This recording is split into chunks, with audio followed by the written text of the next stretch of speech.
lorsque les personnes vont être diplômées, elles vont se retrouver face à un secteur d'activité qui, si elles n'ont pas les compétences nécessaires pour pouvoir survivre dans ce secteur d'activité, si elles n'ont pas les compétences qui font la différence avec d'autres coachs sportifs, elles vont se retrouver en concurrence directe avec.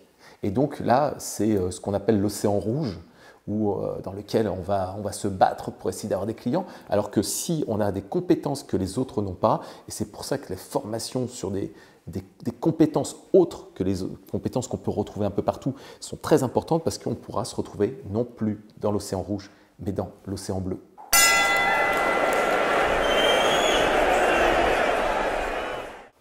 Bonjour la coach community, j'espère que vous êtes en forme. Booba Coaching pour vous servir. Vous êtes sur Inspiration Fitness, votre rendez-vous d'inspiration pour les professionnels de la remise en forme. Aujourd'hui, on va essayer de répondre à une question primordiale pour l'activité de coach sportif. Quelles sont les meilleures formations pour les coachs? Pour répondre à cette question, comme d'habitude, un intervenant de marque. Aujourd'hui, nous avons une personne qui a été coach sportif, qui l'est toujours d'ailleurs, formateur, qui a créé ses propres centres de formation et qui dispense aujourd'hui une dizaine de formations destinées uniquement aux professionnels de la remise en forme. Cette personne, c'est Christophe Batz.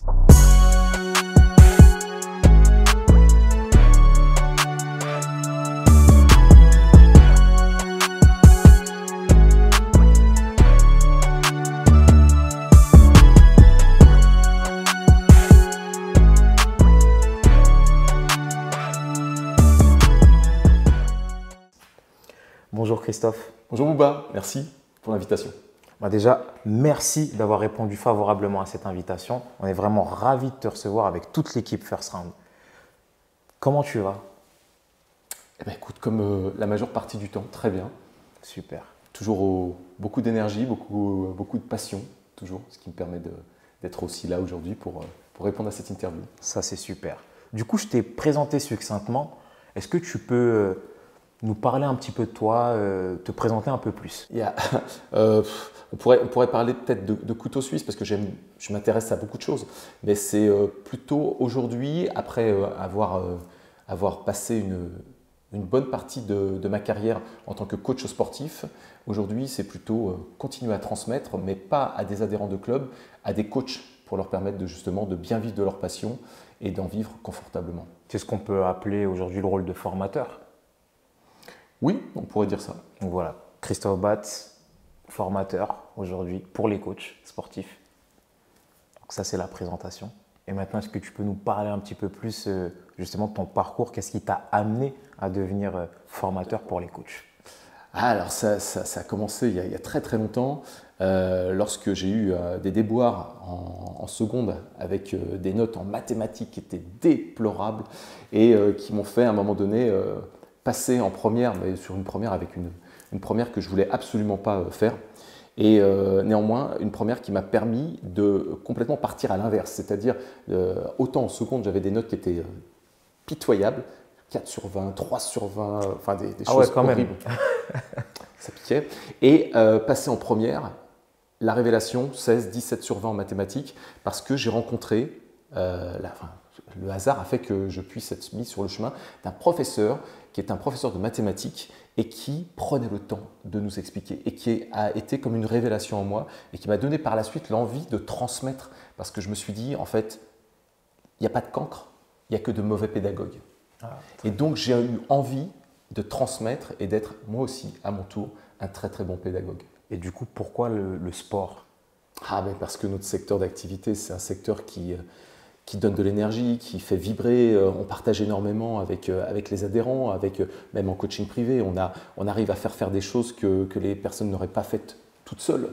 Et au bout du compte, on a ce plaisir de pouvoir transmettre et ce plaisir de pouvoir transcender, transformer la vie des gens. Et c'est ça qui est extrêmement vibrant, parce que être dans un bureau et faire de la comptabilité ou de l'administratif, c'est pas très fun. Ouais. Du coup, ce que tu t'es dit, voilà, je vais être dans le secteur de la remise en forme. Ce professeur qui t'a mis cette graine justement pédagogique et qui s'est développée par la suite, tu t'es dit, je vais mettre cette pédagogie-là dans mon secteur d'activité que j'ai choisi, donc le sport. Absolument. Très bien. Et tes parents, ils l'ont bien pris ça quand ils ont su que tu voulais t'orienter dans le sport? Alors comme beaucoup de parents, au démarrage, ça a été le fitness, c'est pas un métier, c'est un loisir. Exactement. Donc ça, on l'a quasiment tous vécu. Et puis néanmoins, j'avais la chance d'avoir un papa qui était à la brigade des sapeurs-pompiers de Paris, qui était moniteur de gym et qui était baigné dans le sport et qui m'a fait être baigné dans le sport depuis tout petit. Donc ça a été beaucoup plus facile de lui faire admettre que je pouvais être éducateur sportif après avoir à un moment donné bifurqué dans ma carrière d'expert comptable et de devenir coach sportif. Super. Et voilà, maintenant on a bien un peu cerné le personnage, donc ça c'est très intéressant. On va rentrer un peu plus dans le vif du sujet, notamment les formations. Tu sais qu'au niveau des formations, pour les coachs sportifs, il y a une formation de base où on va t'apprendre justement à dispenser des cours, que ce soit de manière collective ou que ce soit de manière individuelle à des élèves, mais que c'est vraiment une base pour commencer à travailler. Derrière, pour les coachs qui veulent vraiment performer dans leur métier, performer dans leur activité, ce sont des formations, on va dire, complémentaires qui vont aider justement à atteindre de certains paliers. Et je ne vais pas te l'apprendre vu que tu travailles énormément sur ces formations-là. La question que je voulais te poser justement, c'est quelles sont pour toi les formations, le must-have justement des formations qu'il faut passer juste après le diplôme? Il n'y a pas de réponse, à mon sens, bon, ça n'engage que moi, mais il n'y a pas de réponse officielle. C'est que en fonction du ressenti ou des expériences que l'on va pouvoir avoir, ou peut-être même de ce que va nous offrir peut-être notre carrière ou les opportunités de notre carrière, on va peut-être ressentir davantage des besoins dans un domaine ou dans un autre. À partir de là, il faut s'écouter, il faut essayer de ressentir ce qui nous fait vibrer, ce qui nous attire, et de se dire, tiens, ça me plaît bien, je vais essayer d'aller dans ce domaine-là, et je vais essayer de me former dans ce domaine-là. Allez, je me lance, j'appuie sur le bouton action, j'y vais, et à partir de là, on va commencer à faire monter en puissance des compétences qui étaient sous-jacentes, mais qui vont être complètement révélées du fait de la formation.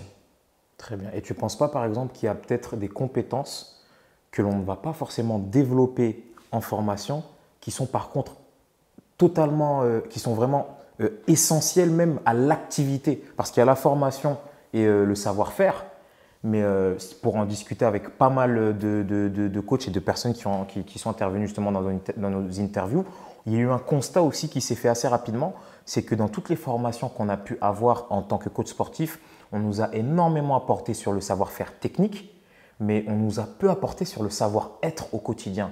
Quand je parle de savoir-être, je parle par exemple de communication, de marketing, de savoir vendre son produit, parce qu'après tout, un coach sportif est aussi un vendeur. Donc, est-ce que tu ne penses pas que, par exemple, des formations sur le marketing pour les coachs sportifs ou des formations sur la vente, en tout cas pour les personal trainers, ce n'est pas justement un must-have une fois sorti de la formation?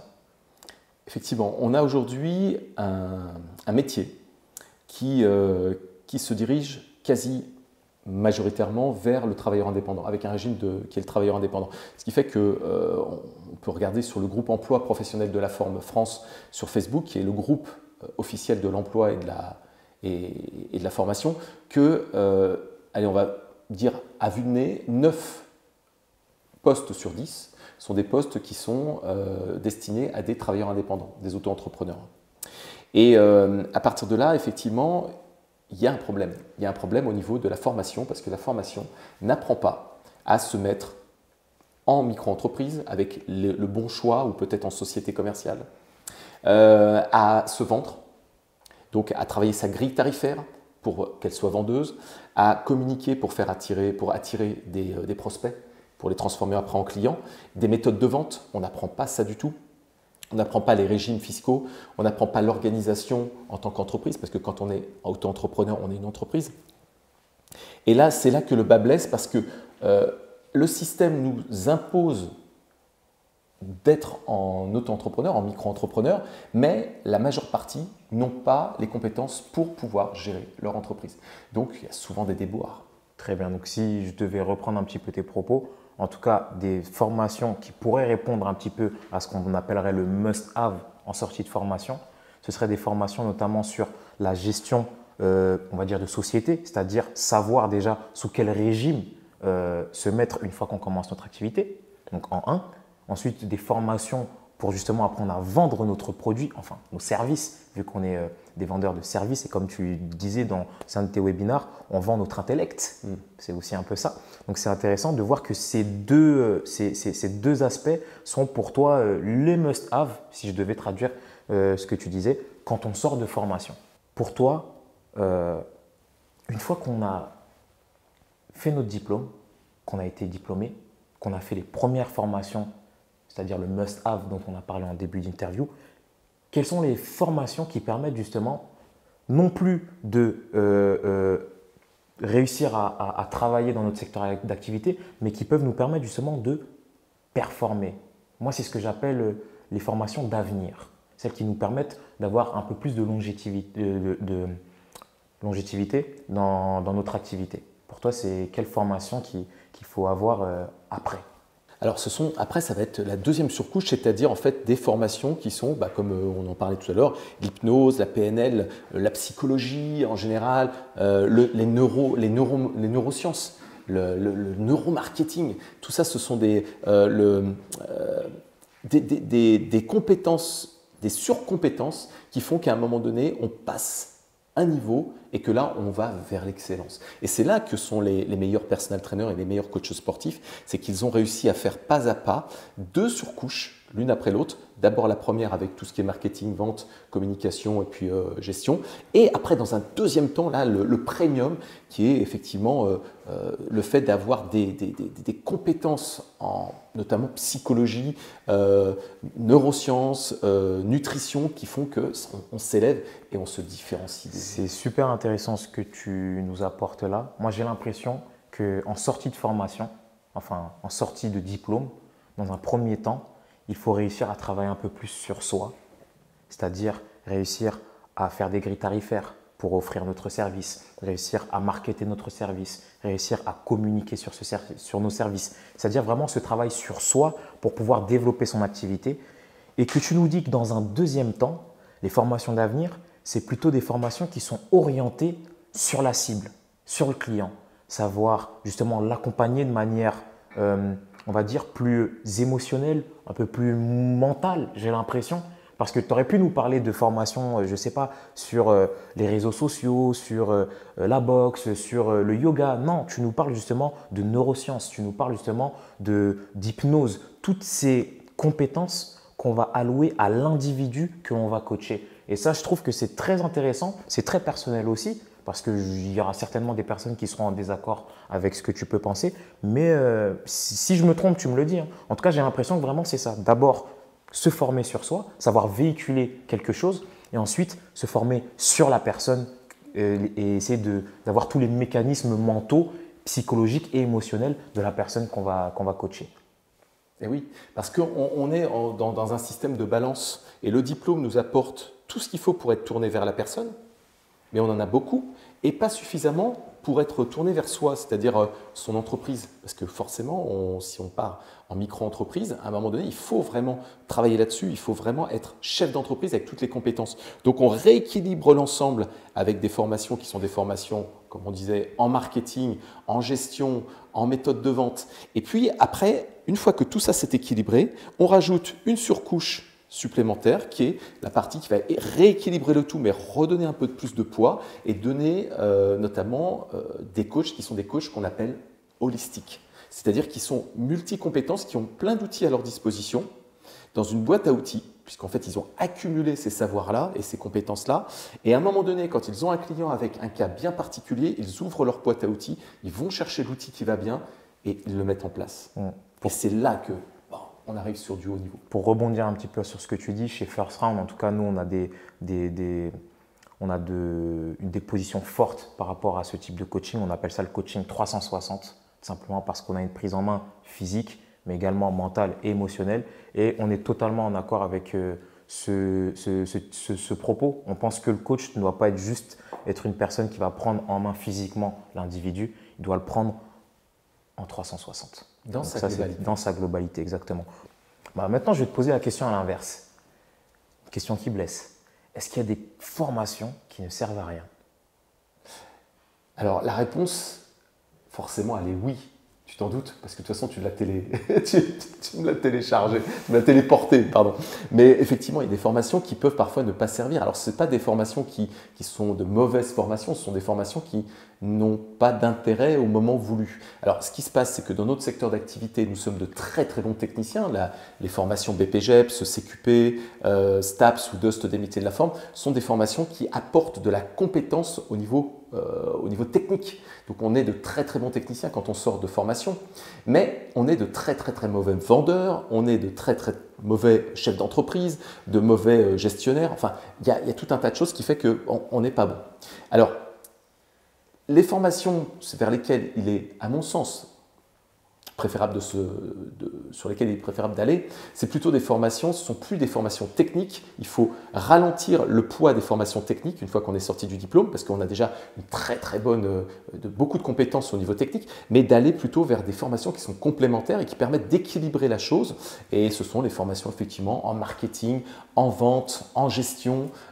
Et puis après, il y a des formations qui permettent de monter de niveau sur le coaching privé, par exemple. C'est des formations qui sont en relation avec la nutrition, ce sont des formations qui sont en relation avec le cerveau, comme l'hypnose et le personal training, la PNL, le profiling. Tout ça, ce sont des formations qui permettent justement de monter de niveau et de faire la différence sur le terrain pour justement faire en sorte qu'on puisse se distinguer des autres coachs sportifs.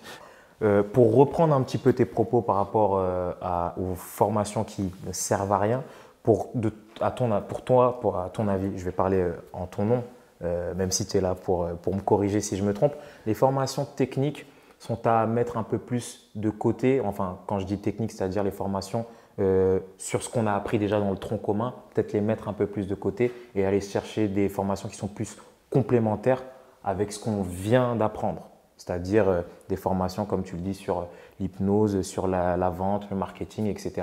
Tout ce qui va nous permettre de mieux faire ce qu'on sait déjà faire plutôt que d'essayer d'approfondir tout de suite ce qu'on a déjà appris. Oui, parce qu'aujourd'hui, on voit qu'il y a de plus en plus de coaching sauvage.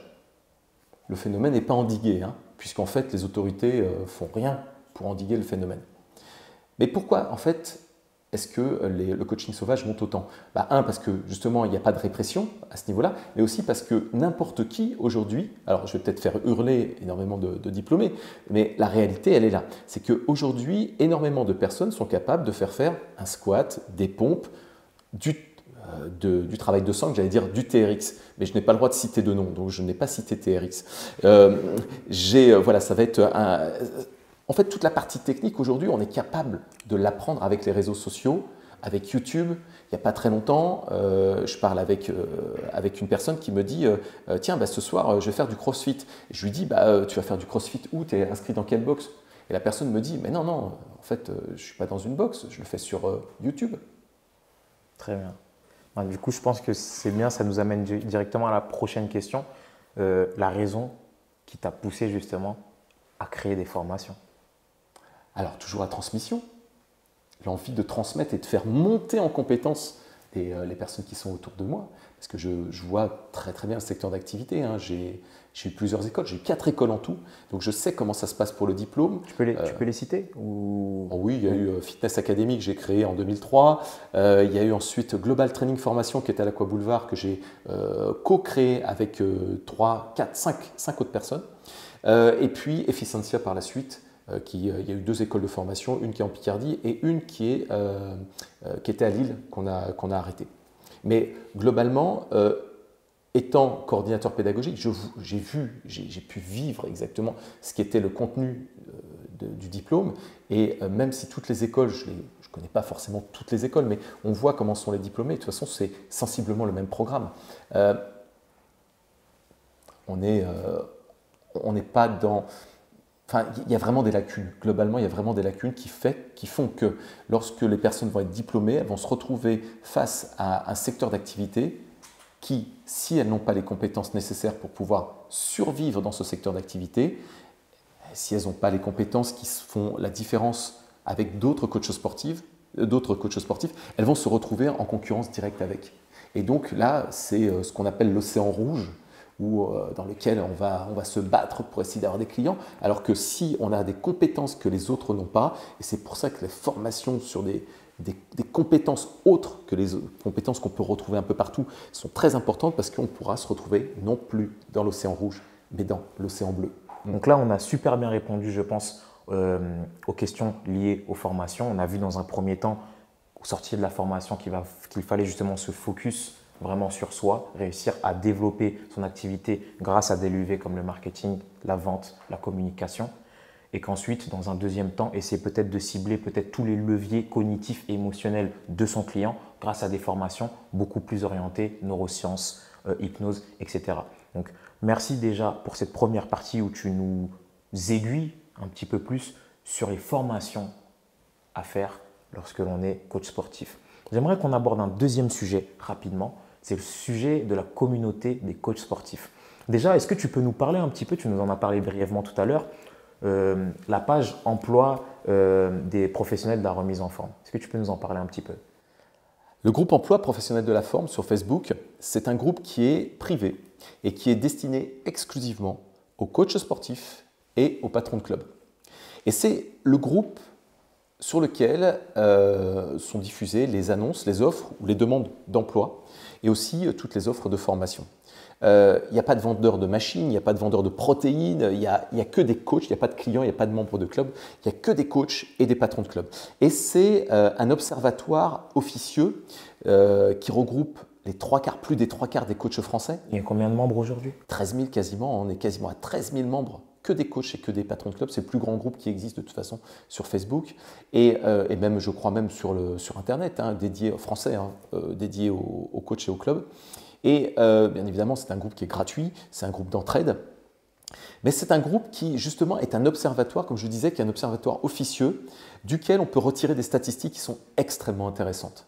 Et parmi ces statistiques, on sait quelle est la tendance par rapport au prix, on sait quelle est la tendance par rapport aux disciplines qui sont demandées, on voit aussi comment réagissent les professionnels, et notamment les coachs, et là peut-être qu'on va en arriver à ce que tu souhaitais, c'est-à-dire l'état d'esprit dans lesquels sont les coachs et la communauté. Qu'est-ce que tu penses aujourd'hui de notre communauté, c'est-à-dire la communauté des professionnels de la remise en forme? Alors ça, c'est une question qui est très très intéressante parce que on a eu, puisque je suis dans le secteur d'activité depuis, j'observe le secteur d'activité depuis le tout début en France, c'est-à-dire depuis Véronique et Davina. Et j'ai un recul par rapport à ce secteur d'activité. Aujourd'hui, il n'y a pas eu énormément au niveau du mindset, au niveau de l'état d'esprit, du savoir-être. Il n'y a pas eu de modification en plus de 30 ans, il n'y a pas eu de modification globalement. Ça a toujours été pareil, il y a toujours un ego qui est très très important, il y a une crainte aussi qui est très très importante parce qu'on a souvent peur de partager avec l'autre ou de lui donner des informations. Et du coup, ce n'est pas un avis très, on va dire, optimiste sur justement notre communauté. Et je pense que c'est un avis que beaucoup partagent. On ne va pas dire qu'on a la communauté la plus soudée. En tout cas, c'est ce qu'on a vu pendant le confinement et tout ce qu'on a eu avec le Covid. On n'avait pas une forte communauté qui a pu avoir des avancées, ne serait-ce que sociales ou ne serait-ce que professionnelles pendant le Covid. Et c'est une question que j'ai posée à plusieurs des intervenants. Qu'est-ce qu'on aurait pu faire, qu'est-ce qu'on peut faire justement pour faire en sorte de changer ce mindset dont tu parles? Tu nous as parlé de mindset. On a peur que si on partage avec l'autre, l'autre prenne plus que nous ou qu'il soit plus adulé. Tu nous parles aussi un peu de cette starification du coach qui a peur que les projecteurs ne soient plus sur lui et qu'ils soient sur le collègue. Qu'est-ce qu'on peut faire justement pour changer ces mentalités? Il y a un dicton qui dit tout seul on va plus vite, ensemble on va plus loin. Alone we are weak, together we are strong. Seul on est faible, à plusieurs on est fort. Et à partir du moment où on va réussir à faire comprendre, ou que ces coachs sportifs vont comprendre que c'est la base, il va y avoir quelque chose qui va changer dans notre secteur d'activité. Il va y avoir une disruption totale, il va y avoir un changement radical. Comment faire pour ça? Parce que depuis plus de 30 ans, il y a toujours le même mindset. Eh bien, je pense que ça vient notamment de l'éducation, de l'éducation, non pas familiale, culturelle ou religieuse, mais de l'éducation de chacun des coachs dans leur cursus diplômant. C'est déjà, à mon sens, les formateurs qui ont une part de responsabilité. Les formateurs, notamment pour les diplômes, hein, pour les BPGEPS, les DUST, les métiers de la forme, etc. Et à partir du moment où on va, dans cette balance où on est très très technique, on va rajouter un état d'esprit ou enseigner un état d'esprit qui sera un état d'esprit régulier, on va formater en fait ces coachs qui vont être diplômés avec un état d'esprit qui va être un état d'esprit professionnel. Et c'est ça qui pourrait déjà être une des voies d'amélioration. Donc c'est déjà les organismes de formation pour les formations diplômantes.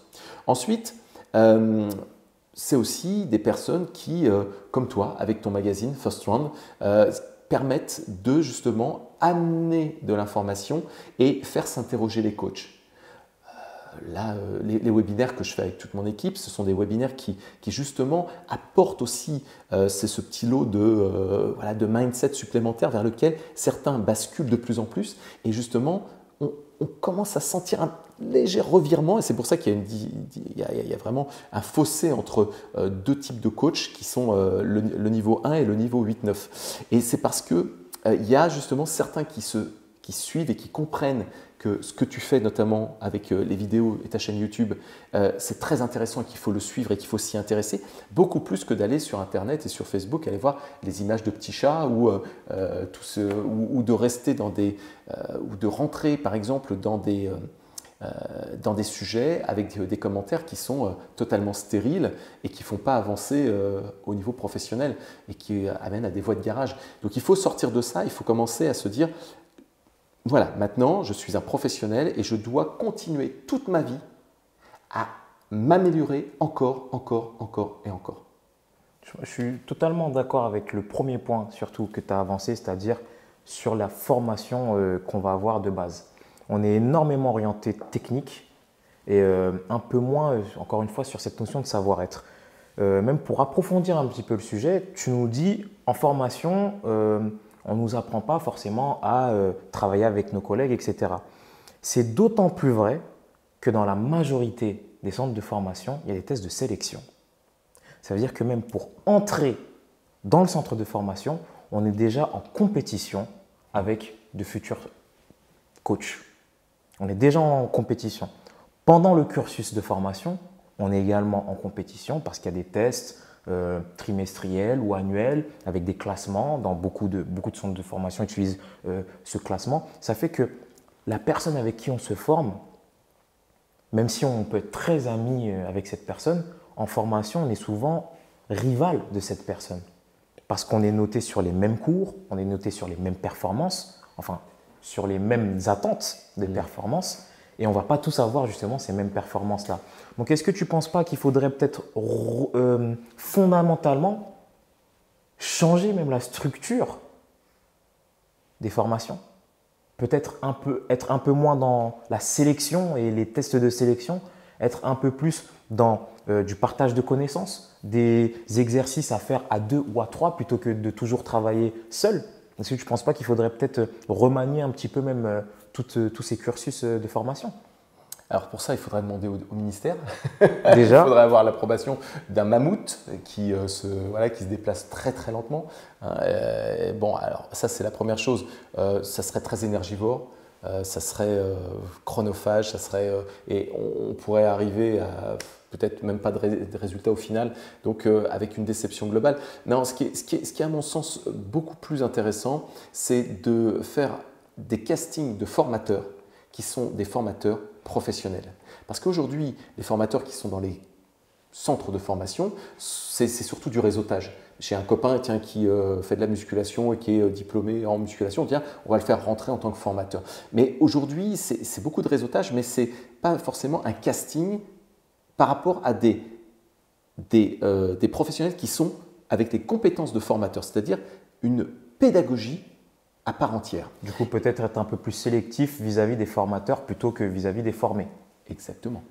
Et à partir de là, si on a des formateurs qui ont acquis toutes ces compétences pour pouvoir faire en sorte que un tel qui n'est pas très très bon, peut-être, ou qui a des lacunes sur la partie cours collectif, avec la musique par exemple. Et l'autre qui est très très bon en musique, mais qui a des lacunes, lui, par rapport à la structure du cours. Alors que l'autre est très très bon avec la structure du cours. Comme tu l'as dit, voir qu'à un moment donné, il faut mettre ces personnes-là ensemble et leur donner les clés pour pouvoir ouvrir la porte de l'équilibre et donc de l'apport mutuel qui nous permettra d'aller tous ensemble vers la réussite, en fait, c'est ça. Très bien. Je pense qu'on a bien répondu à la question. On a ton avis.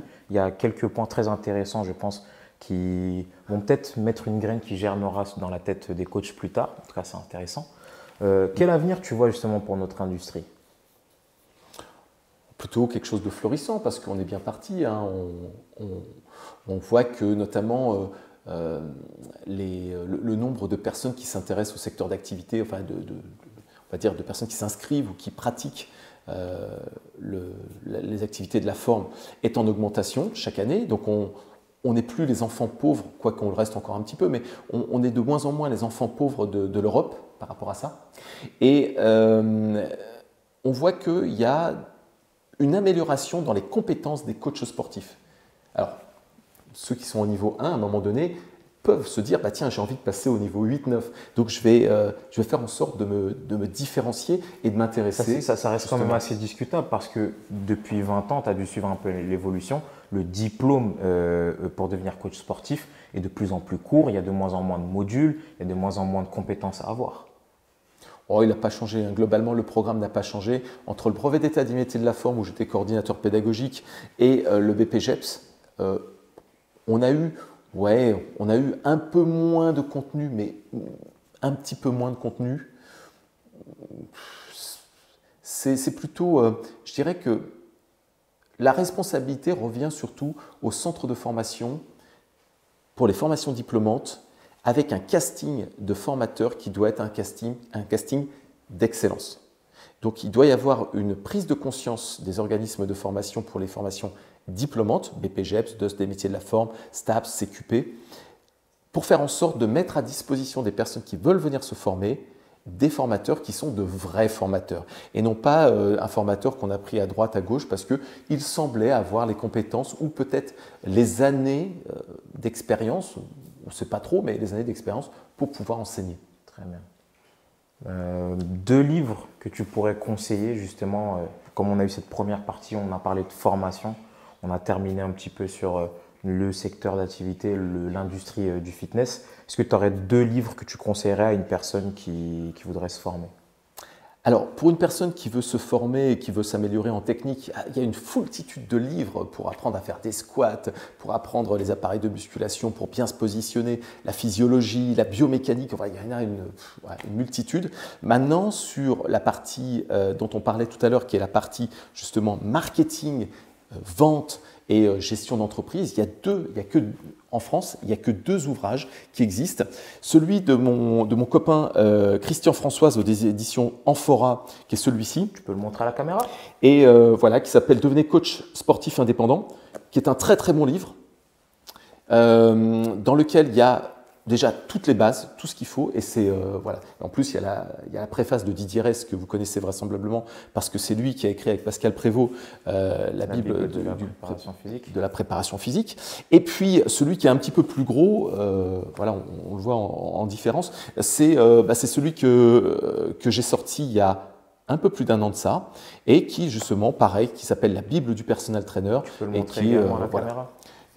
Et qui regroupe, au travers de plusieurs chapitres qu'on voit ici en couleur, tout ce qui est mindset, grille tarifaire, stratégie, communication, méthode de vente et tout ce qui va avec pour pouvoir justement compléter les compétences qu'il y a eu ou les enseignements qu'il y a eu durant les programmes diplômants.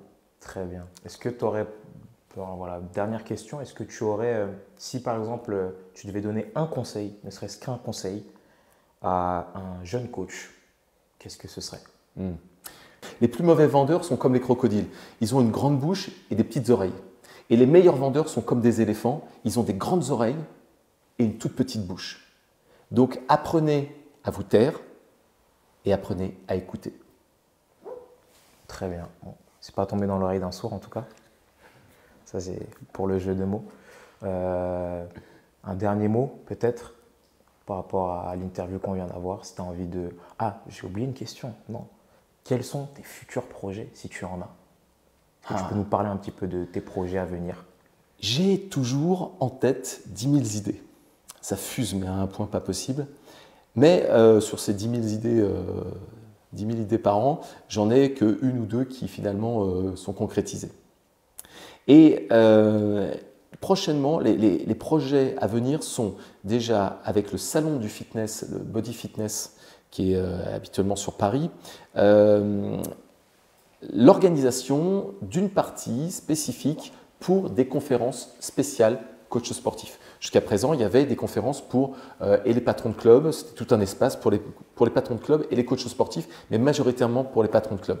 Pour le prochain salon du fitness, j'ai eu la possibilité, donc on m'a proposé d'organiser à part de cette partie qui est destinée aux patrons de club, une partie justement dédiée exclusivement aux coachs sportifs. Donc ça, c'est le prochain projet. Et puis continuer toujours avec mon équipe à proposer des formations qui sont disruptives, qui sont complètement originales et qui sont nécessaires pour notre secteur d'activité pour toujours conserver exactement ce que tu disais tout à l'heure, toute cette passion qu'on a en nous qui fait qu'aujourd'hui, on est coach sportif et qu'on a envie d'y rester parce que ça nous fait vibrer, parce que ça nous fait du bien et qu'il faut rester passionné pour pouvoir rester longtemps un professionnel.